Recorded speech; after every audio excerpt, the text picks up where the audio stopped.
Magandang araw po sa inyo mga kaibigan, napakaganda po na pag-uusapan natin. Dapat nyo talaga itong makita kasi natapos na po ang group phase ng Asia Cup. Makikita nyo na po ang player at team rankings at kung saan tayo nagkulang o nalamangan ng kalaban. Nag-number 1 pa si JB San kaya yan at Gilas pang 10 at pang 11. Ang layo San kaya yan? Ngayong tapos na po ang group phase ng Asia Cup, tignan po natin ang standing. Sa Group A, eto makikita natin number 1 Australia, number 2 ang Korea, 3 ang Lebanon, mga kaibigan, tinalo ng Korea. Sa Group B tayo, mga kaibigan, tingnan natin. Wow mga kaibigan, number 1 ang Iran, tinalo ang Japan, nag-number 3 pa, kila Jericho Cruz ang Guam. So dito tayo sa Group C. China number 1 dito. Sabagay medyo mahina yung nila mga kaibigan, yung group nila. Sa group D tayo, eto makikita natin yan. Alam naman nating lahat tayo ay third dito, which is makakalaban natin. Kapag nakalusot tayo dito sa home court sa KSA, Australia ang pupuntahan natin. So eto na mga kaibigan ang major topic natin. Numbers don't lie. Eto na po yung official statistics. Makikita natin ang player ranking, team ranking. So eto unahin natin sa mga player natin sa all position, points per game. Makikita natin dito Justin Brownlee top 5 pang number 4 mga kaibigan. At talagang yan naman talagang gumagawa sa ating national team. Dwight Ramos pumasok pa sa number 8 ang dalawang player natin na talagang consistent dito sa Asia Cup.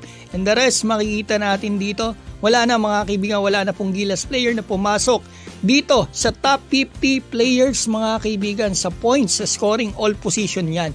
So tignan naman natin mga kaibigan yung 3-point shooting. Hanapin natin dito yung 3-point field goal. Maganda to kasi ito yung official stats mula mismo sa Asia Cup.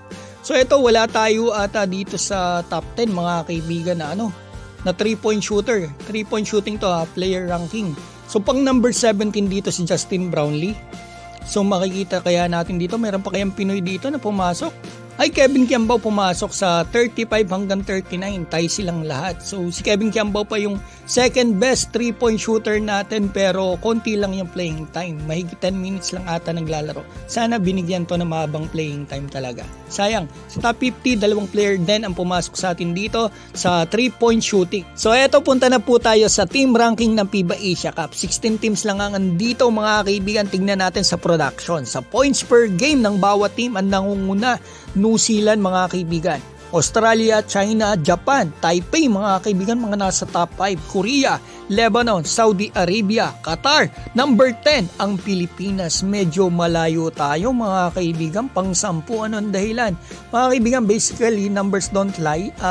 Halos pares ng field goal attempt yung Gilas Pilipinas at etong Australia at New Zealand yung number 1 and 2, pero ang difference, they shoots better mga kaibigan. Ang baba ng field goal natin at the same time yung 3-point shooting natin compared sa mga nasa taas sa atin. So eto na, silipin po natin ng mabilis ang shooting rank ng Gilas Pilipinas kasi alam naman po natin pag international games sa FIBA games talagang fast pace at shooting ang labanan. So tingnan muna natin sa field goal percentage kung pang ilan ang Gilas Pilipinas sa 16 teams. So ito tingnan natin dito, napakalayo ng Gilas Pilipinas, number 11. Rank number 11 sa field goal percentage. So punta naman tayo dito sa 2-point field goals. Tingnan natin yung ating percentage dito.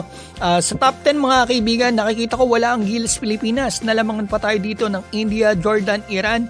Number 11 din ang Gilas Pilipinas. So ito yung nakikita ko matagal na at sinasabi ko ilang taon na, 2 taon na ata kulang tayo sa 3-point shooting.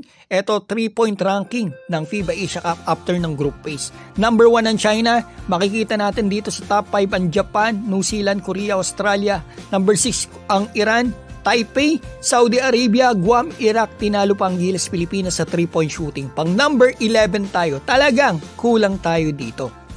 31% lang po tayo sa 3-point line. Talagang napakababa niyan mga kaibigan. At alam nyo po ba mga kaibigan, sa dalawang pagkatalo natin dito sa FIBA Asia Cup, sa Taipei at dito sa New Zealand, kung nadagdagan tayo o pumasok man lang yung tatlong 3 points natin, panalo pala tayo. Yan, kita nyo mga kaibigan. Tatlong 3 points lang pareho sa game na yan, panalo po tayo. Kaso hindi, mababa po ang shooting percentage natin sa 3-point line. So ito si Justin Brownlee mga kaibigan nandito sa record ng FIBA after ng group phase. Sa to mga kaibigan, player game high. Si Justin Brownlee nagtala ng pinakamataas na puntos dito sa FIBA Asia Cup group phase.